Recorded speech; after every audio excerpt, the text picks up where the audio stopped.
Recording. So hi everyone. Today is March 28th. It's a Sunday, and today we are joined by Claire Galilo. Hi, everyone.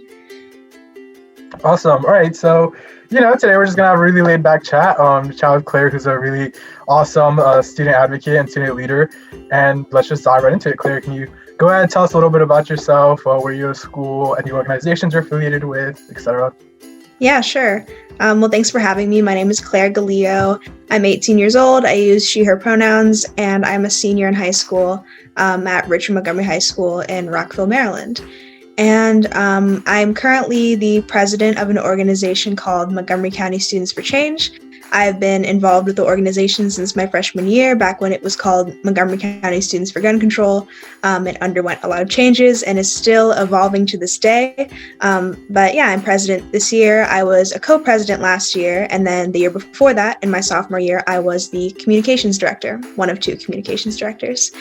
And I am also the communications coordinator for an organization called Student Voice, which is a national education equity organization that I joined back in August of this year. So that's what I have going on. Outside of the organizing and activism that I do, I also do a lot of theater, and I like to sing and dance and act and write. And I think that all of my interests are sort of intertwined, and I'm right now sort of stepping back from everything because I'm going to be going to college, hopefully in the coming months, but hoping to stay involved with Student Voice into college. But with Montgomery County Students for Change, I am aging out, unfortunately, so passing it on, but I feel like it'll be in good hands. So that's sort of where I'm at right now. Yeah, that's great. And I really love how, although you still maintain your student advocacy and your leadership, you're still able to kind of maintain these hobbies and these interests on the side, and still put in effort into both of those and still be effective in both of those. And I think that's really great because, oftentimes as students, you think you kind of have to pick one or the other, especially when we're talking about involving school with stuff. You go to school like throughout the day, then after it's kind of almost like you have to choose between, do I do hobbies after? Do I do sports after? Do I do advocacy after? And it's great that, you really get to see people who are able to do maybe two of those things. And it really just goes to show that anyone really can, I guess, be a student advocate. Would you agree, Claire? If, you have the time and you're able to put in the effort, you're able to be a student advocate regardless of if you play a sport, if you're into music, if you're into dance, if you're into gaming. Anyone can really be an advocate. And I feel like that's something that's really central to us as youth and Gen Z, and really how we should display ourselves. That, you don't have to necessarily be the president of every organization or the treasurer of every organization. You can just be a member. You can be a contributor of organizations and really kind of get your outlet of advocacy through that. And on the same topic, I know that, Claire, you mentioned that you were able to start your interest into advocacy as a student freshman year. Could you kind of talk about like how you found out about these opportunities, how you got into them, stuff like that? Yeah. So I guess before I get into that, I wanted to talk a little bit about what you were saying about getting to, I guess, participate in organizations that are fighting for the things that you believe in while also exploring other interests. I think in my senior year, and now that I'm stepping away from high school, I realized that I think I definitely overextended myself a lot during my time in high school because there were so many things that I felt so strongly about and things that I wanted to get involved with, as well as artistic pursuits that I wanted to pursue.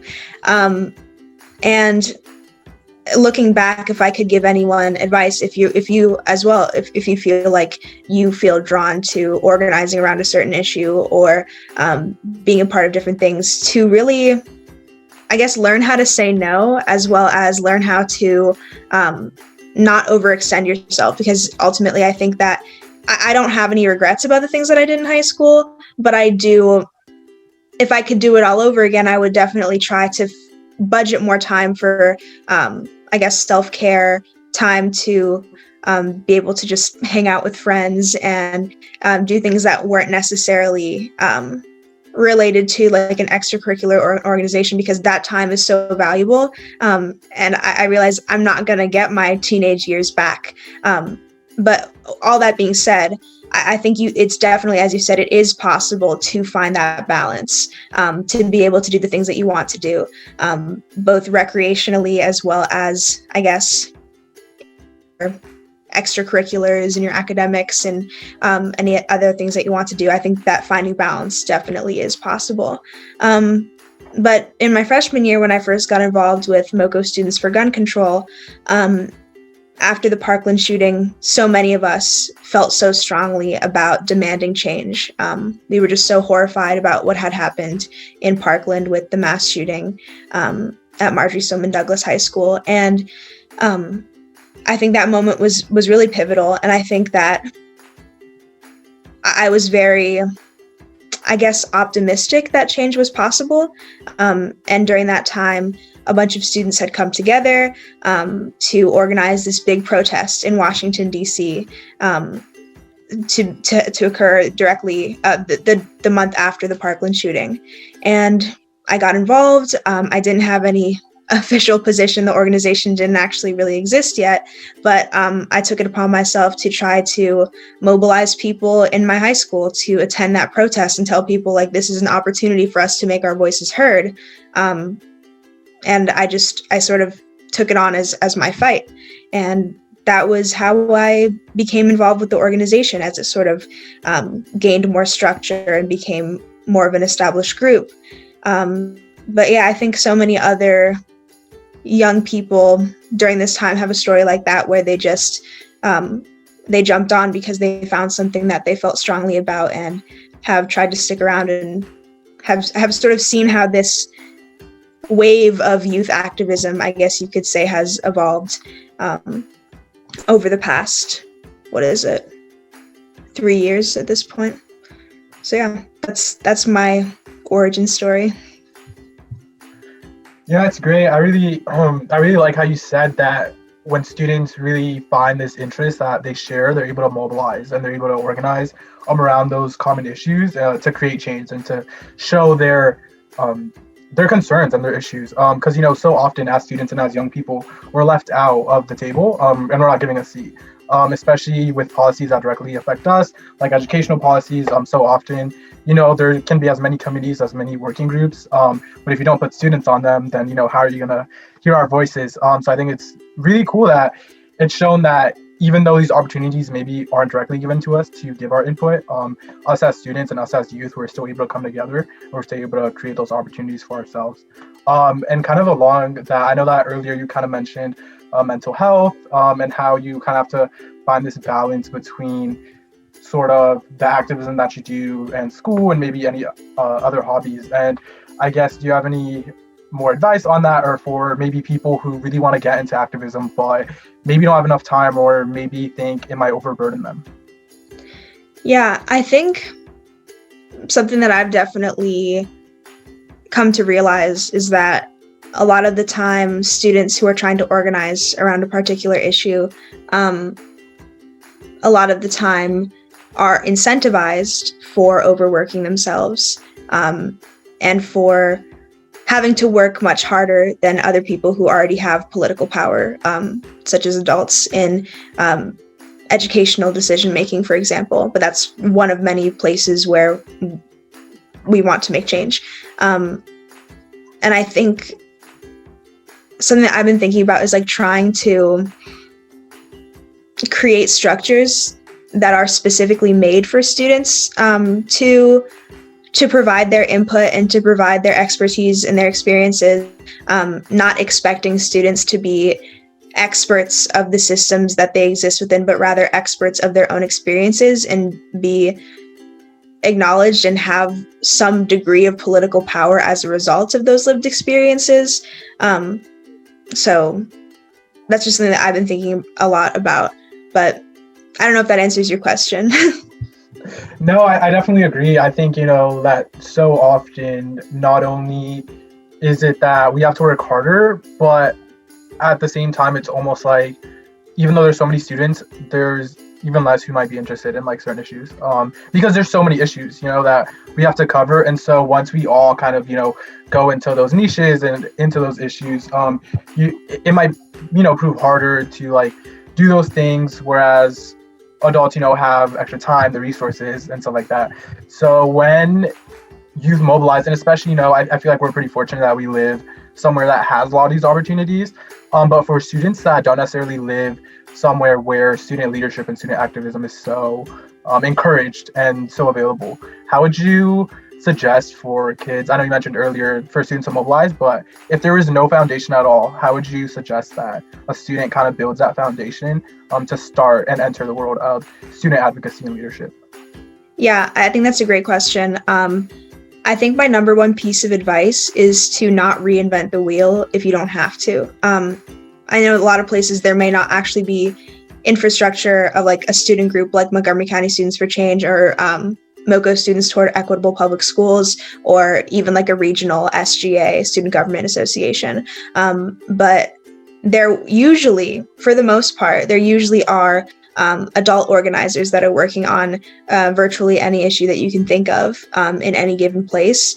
And I think that something that I would like to see more of going forward as I sort of move away from student activism is more collaboration between young people and adults. Because as I said, adults usually, for the most part, have more political power in many ways, but also, as you said, like time, money, a lot of that does exist within adult organizing spaces. And I don't really see any reason why students shouldn't be collaborating or young people shouldn't be collaborating with adults, because it is sort of a matter of reinventing the wheel when it's not 100% necessary. And it can be hard as a young person or a student to, I guess, break into those spaces, and it can be intimidating. But ultimately, I think that it'd be so powerful if young people and adults alike came together to achieve common goals. And I think that what I've seen in Montgomery County, some of the things that have been the most successful, just speaking from personal experience in our work around police-free schools, a lot of that has been intergenerational, students working with adults, students working with people who, potentially even like have experience working within these systems that we're trying to change and reform. So I think having the combination of adult allies as well as students who are like actively experiencing and being on the receiving end of these decisions, I think that collaboration has so much potential that I don't know we've completely unlocked yet. So long story short, I would just say, try to seek out who is already working on this. And if that space isn't working for you, then it's okay to start from scratch. And if you see a need for something completely student focused, you can do that. It's just really a matter of finding other people who also want to achieve that common goal. No, that's great. And along the same lines, I know that, everyone is so different, so diverse, and we've all had our own unique lived experiences. And many times our interest in advocacy, kind of, you mentioned, stem from our own personal experiences, maybe being oppressed or affected by systems or policies and stuff like that. So how would you suggest for students who may be interested in, let's say, police reform or educational equity, but don't necessarily know the policies or necessarily know like the legislation and like the impacts behind those, how would you suggest for someone to kind of dive into more research, maybe learn more about that, starting from scratch? Yeah, I guess similar to my other answer about connecting to groups that are already working on it, because there's probably a wealth of knowledge somewhere. It's just a matter of seeking it out. But for me personally, the internet is obviously a huge piece of it. Even if there isn't necessarily like data or information aggregated from your own local community, there's probably national research that has been conducted that you can find in a quick Google search. I don't really think research has ever been my forte. I'm not a very details-oriented person. I am more of a big picture, kind of more like philosophical in a way. But because of that, I try to surround myself with people like you, Alan, who do like to do the research and like the more granular side of things. And I think like that's the wonderful thing about organizing and activism in this way, is that everyone brings their own unique strengths and weaknesses to the table, and then you can come together and as a collective be able to accomplish so much. So yeah, I would say if you're like me, the internet is your friend. There's so much information out there where you can, I guess, in a way, do your own political education, because so much about what I have learned about history and about the world around me and about the current affair of things is through the internet, because a lot of this stuff they won't teach you in school, unfortunately, and that's what we want to change, but that's a whole other story. I think that's a great way to put it. I guess for our final question of the evening, there are so many issues that affect us as students. For example, like climate change, we're one of the youngest generations. It'll affect us for the rest of our lives, for years. And these things are known. There are so many things that we could be working on. So why do you think that students like us, 14, 15, 16, 17-year-olds, 18-year-olds, why should they care about these issues, and why should they get into student advocacy? Yeah, I mean, as I said, like a lot of this stuff they won't teach you in schools.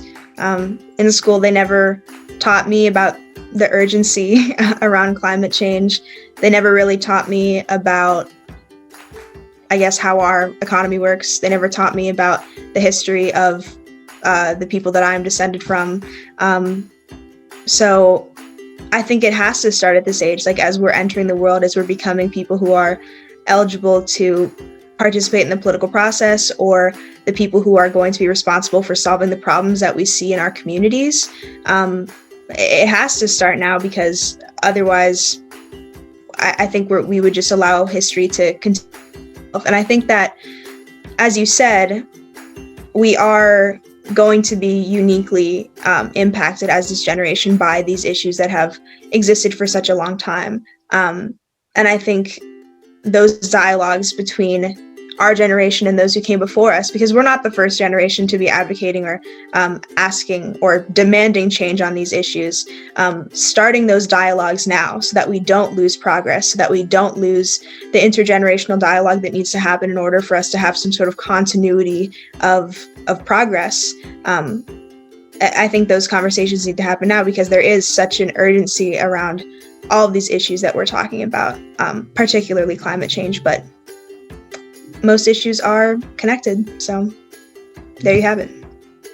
Great. Yeah, thank you so much for that. And to really wrap up, I think you ended on a really good note of the intersectionality of so many of our issues, and our multiple identities, our multiple descendancies, and things like that. So yeah, I think that's great. And thank you so much for spending your Sunday night with us.